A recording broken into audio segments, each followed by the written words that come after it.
Je préfère vous le dire tout de suite, c'est peut-être le 10e épisode de surplus, mais il y aura rien de spécial. En plus, ça fera pas 100 chaînes de présenter, genre 10 x 10 100, vu qu'une fois j'ai présenté que 8 vidéastes. Par contre, va peut-être falloir que je commence à lister ceux que j'ai déjà fait, parce que sinon je vais finir par lâcher niveau mémoire. Bref, c'est parti.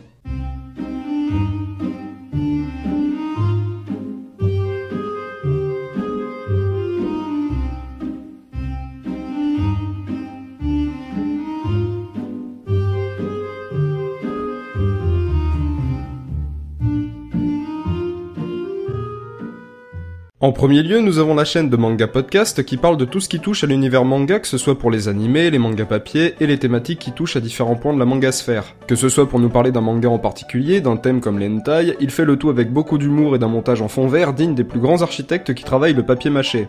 Blague à part, j'aime beaucoup ce qu'il fait, je suis pas abonné à sa chaîne, mais ses vidéos sont extrêmement bien travaillées. Par contre, je comprends pas pourquoi beaucoup de ses vidéos semblent avoir disparu. Enfin, c'est pas si grave que ça. Allez donc y jeter un œil. En deuxième, on a la chaîne de Wenoprod, ou Winoprod, je sais pas trop comment on doit le prononcer, qui nous parle de jeux de société. Et je crois que c'est la première fois que je tombe sur une chaîne consacrée à ce genre d'activité ludique. Le but de leur émission Cartes sur table est de vous présenter en quelques minutes de façon très rapide un jeu de société pour vous pousser à y jouer, et je connaissais aucun des jeux présentés dans leur émission. Autant vous dire qu'ils sont pas là pour vous parler des petits chevaux ou du jeu de loi, je suis même prêt à parier que vous allez retrouver un certain intérêt pour ce genre d'activité grâce à eux. En troisième, on a la chaîne de Hébert et Alfred qui est indéfinissable. Je vous jure que c'est un bordel impossible à décrire qui dégouline de bêtises et de fraîcheur. Il y a de l'animation en pâte à modeler, des marionnettes, des vidéos en face caméra, des montages bizarroïdes, de l'humour noir, absurde, glauque, cynique, beauf, et franchement le mieux c'est encore de vous le montrer.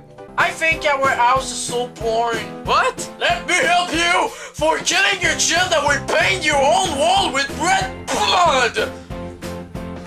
Wow, thank you, Freddy! No thanks! I just love to kill your child! Hey! Call right now!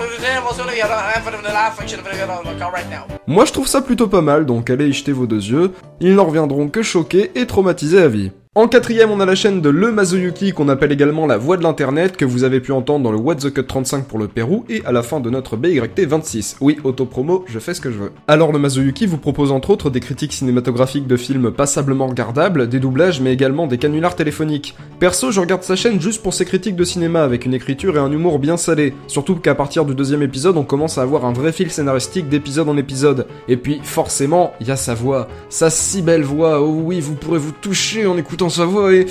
je me suis peut-être pas emporté. Alors oui, vous pouvez aller vous abonner à sa chaîne, c'est mon coup de cœur numéro 3 pour cet épisode, et pas pour rien. En cinquième, on a la chaîne de Tai, fils de Jésus, et bordel de merde, les gens ne sauront jamais faire la part des choses niveau pseudonyme. Oui, je m'appelle Edouard sans W, et je vous emmerde. Alors Tai n'a à son actif qu'une seule vidéo au moment où j'écris ça, et je dois dire que ça promet. Son émission intitulée Tu peux pas test parle de jeux vidéo. Pour l'instant, je sais pas si ça va être sur un jeu à chaque fois ou sur une thématique, mais bon. Je dois avouer que j'ai été bluffé pour une première vidéo. À part le son dégueu du haut matos, j'ai rien à reprocher. L'ensemble est bien rythmé, y a pas de flottement, l'écriture est cool, et en plus il me fait penser à un petit Punky et je trouve ça adorable. Car je suis un homme sensible. En sixième, on a la chaîne de J'en fais trop qui m'a été conseillée par Thomas et j'avoue ne franchement pas être déçu. Aujourd'hui, sa chaîne repose principalement sur un seul concept, à savoir les J'en fais trop, qui nous fait un petit listing de faits divers par rapport à un thème particulier. Ça s'inscrit dans la lignée des chaînes en mode cabinet de curiosité, comme celle d'Abdel dont on a parlé dans un épisode précédent. C'est franchement bien fait, mais après j'ai un problème avec le rythme de l'émission. Peut-être que je trouve le gars un peu trop mou, entre guillemets, et enfin c'est que mon point de vue. Si vous aimez découvrir des trucs useless pour vos moments à la machine à café, foncez. En septième, on a la chaîne de Requiem dont la description m'a fait sourire de prime abord. Non sérieux, mettre jeune femme de 22 ans d'origine bretonne en décrivant ses passions, ça va en tenter plus d'un. Enfin, je m'égare. Requiem œuvre donc dans la creepypasta en tant que conteuse d'effroi, et elle fait bien son travail car je suis souvent mal à l'aise devant ses vidéos. C'est pas genre flippant, ça installe plutôt une sale ambiance qui te fait angoisser. Et c'est pas facile à faire avec moi en tout cas. Du coup, je vous recommande sa chaîne pour quelques frissons, de plus sa voix est... enivrante, c'est le bon mot. Et c'est mon coup de cœur numéro 2, donc allez vous abonner les gens. En huitième, on a la chaîne de Maestro and Mine que je retiens pour son émission T'en penses quoi qui parle de vidéastes. Et oui les amis, l'Observatoire n'est pas tout seul à parler de vidéos et de youtubeurs. Je vous avouerai que j'y ai jeté un œil car son détenteur a fait une vidéo sur notre chaîne. Oui, en me brossant dans le sens du poil, de temps en temps ça peut marcher. Enfin, bon je déconne, hein, voilà.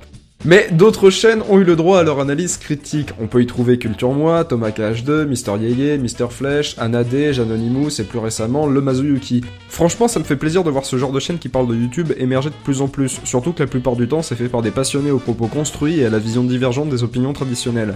Et Mastro & Mine en fait partie. En 9ème, on a la chaîne de Paul que je retiens pour une seule émission, à savoir Des Racines et des Pixels. Pour ceux qui regardent la télé, vous aurez compris la référence. Des Racines et des Pixels revient donc sur l'histoire de personnalités célèbres d'univers fictionnels. Que ce soit le cinéma, la littérature, le jeu vidéo, leurs histoires sont riches et variées et connaître l'histoire de ces stars imaginaires pourrait nous permettre de mieux les apprécier selon Paul. Je pense pouvoir vous dire que Des Racines et des Pixels est une des meilleures émissions du net que je connaisse. C'est rapide, fluide, on ne voit pas le temps passer, c'est agréable et j'ai appris plein de trucs. Je plus sois cette émission, Paul et ses prochaines créations d'avance. Franchement, GG mec. Et en 10ème, on a la chaîne de Fabien Campanet qui nous propose des émissions sur le cinéma avec des analyses de films, des clichés sur l'histoire du cinéma, des vlogs à propos des sorties récentes et des conseils de regardure.